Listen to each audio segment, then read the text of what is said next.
Monsieur Burny, bonjour. Monsieur Burny, député de la 12e circonscription. Vous avez un mandat qui, actuellement, est assez lourd à porter dans la situation aujourd'hui pour un socialiste et pour un homme politique comme vous. Votre comportement à vous, actuellement, comment ressentez-vous les choses, vous, en tant qu'homme politique?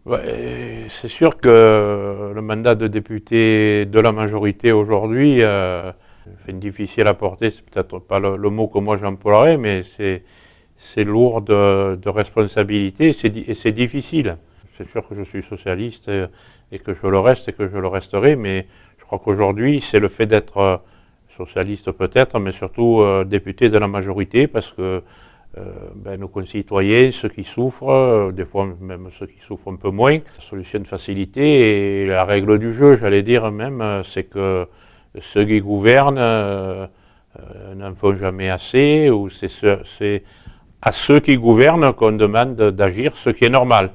Mais agir quand on est dans une situation aussi difficile que traverse certes la France, mais aussi l'Europe. C'est sûr que les adversaires peuvent évoquer que tout va bien en Allemagne, si on ne va pas y aller dans le détail parce qu'on n'a pas le temps, mais bon, il y a des choses qui sont loin d'être très performantes aussi en Allemagne. On ne voit que la face intéressante, c'est-à-dire une économie qui se porte, c'est vrai, au jour d'aujourd'hui est mieux que la nôtre. Mais les efforts qui ont été demandés ou qui sont encore demandés, quand on regarde le SMIC allemand et le SMIC en France, le delta, il est à notre avantage. Donc, moi, j'essaye de tenir compte de tout ça. Et je suis convaincu qu'il n'y a pas d'autre alternative que d'agir tel qu'aujourd'hui on le fait. Parce que si la gauche elle agit comme ça, c'est qu'elle n'a pas d'autre moyen de faire. Il y a des Ça serait compliqué pour tout le monde, quel que soit le parti pour vous? Bien sûr, et je ne veux pas revenir sans arrêt en arrière, parce qu'on nous dit jusqu'à quand vous allez nous en parler du passé et du passif. Mais le passif et le passé, c'est aussi 10 ans de dérive d'une politique de droite qui a été mauvaise, qui certes a été traversée par la crise de 2008, mais le déficit, quand on est arrivé aux affaires, il était plus important que ce qu'il est aujourd'hui. Alors on s'est engagé, oui, ça veut dire qu'on a de la volonté, qu'on fait confiance à l'avenir, comme on le dit, pour aller vers les 3%. On y va moins vite que ce qu'on avait imaginé quand on est arrivé aux affaires en 2012. On est à 4,4. Mais quand on est arrivé, le président Sarkozy, l'ancien gouvernement, c'était à 5,6. Et on crée au voleur aujourd'hui, et quand on passe les 2 milliards de dettes, on dirait que c'est quelque chose, bon, ça devait arriver puisque malheureusement la dette continue à s'alourdir avec la crise.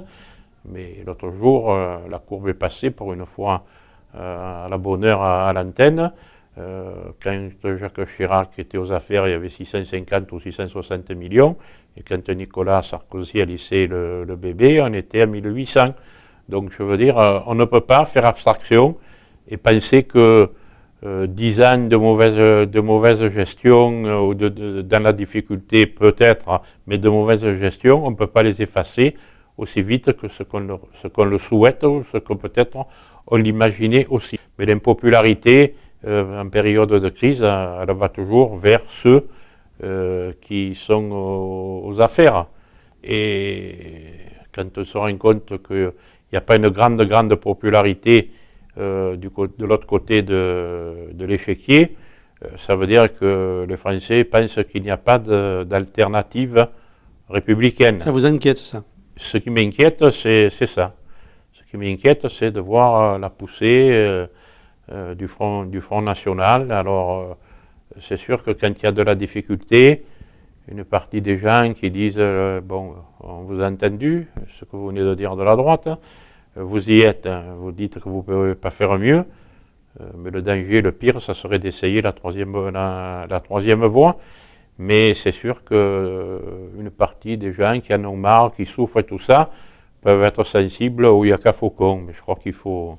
Ça m'inquiète parce qu'il n'y a pas d'autre alternative. Une alternative républicaine, ça fait partie des règles du jeu de la démocratie. Mais malheureusement, les 10 dernières années vécues étaient pires que celles que nous sommes en train de vivre aujourd'hui.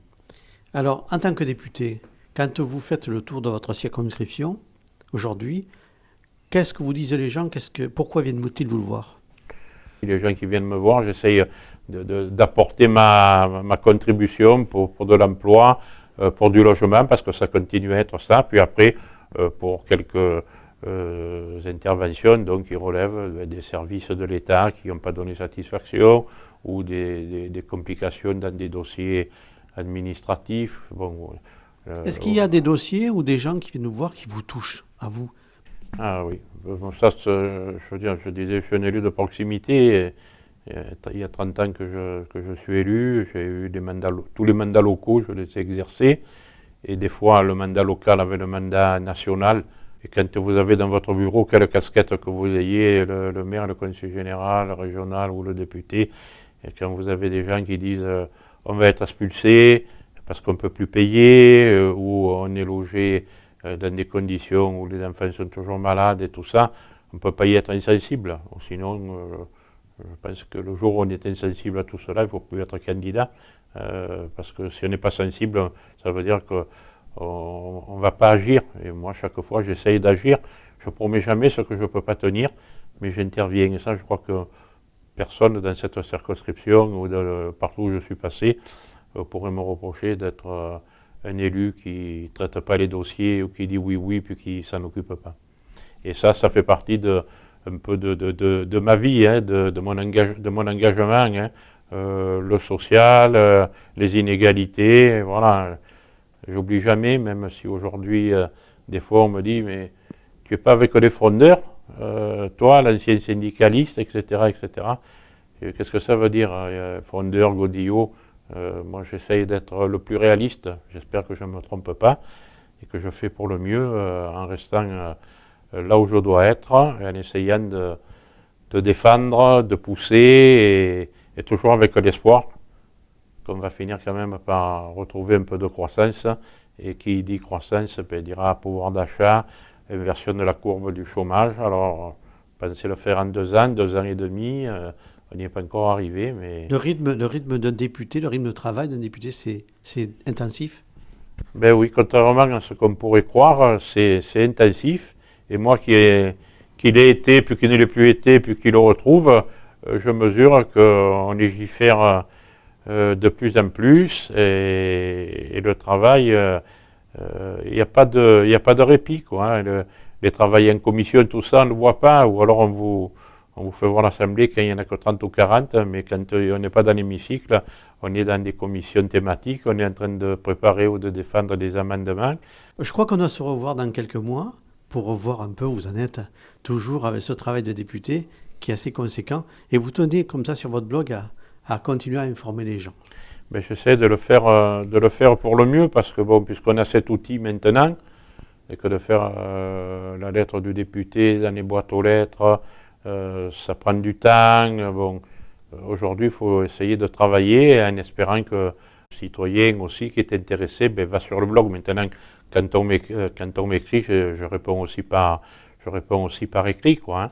Mais bon, j'essaie sur mon blog, d'un peu faire ce travail en permanence, c'est de donner des informations, encore une fois, avec un peu d'optimisme, parce que s'il n'y en a pas d'optimisme, on n'avance pas, mais avec beaucoup de réalité, sans se voiler la face. Mais encore une fois, voilà, il faut tenir bon, il faut résister, et l'espoir qu'on retrouve de la croissance, c'est ce que dit Manuel Valls. Je vous remercie.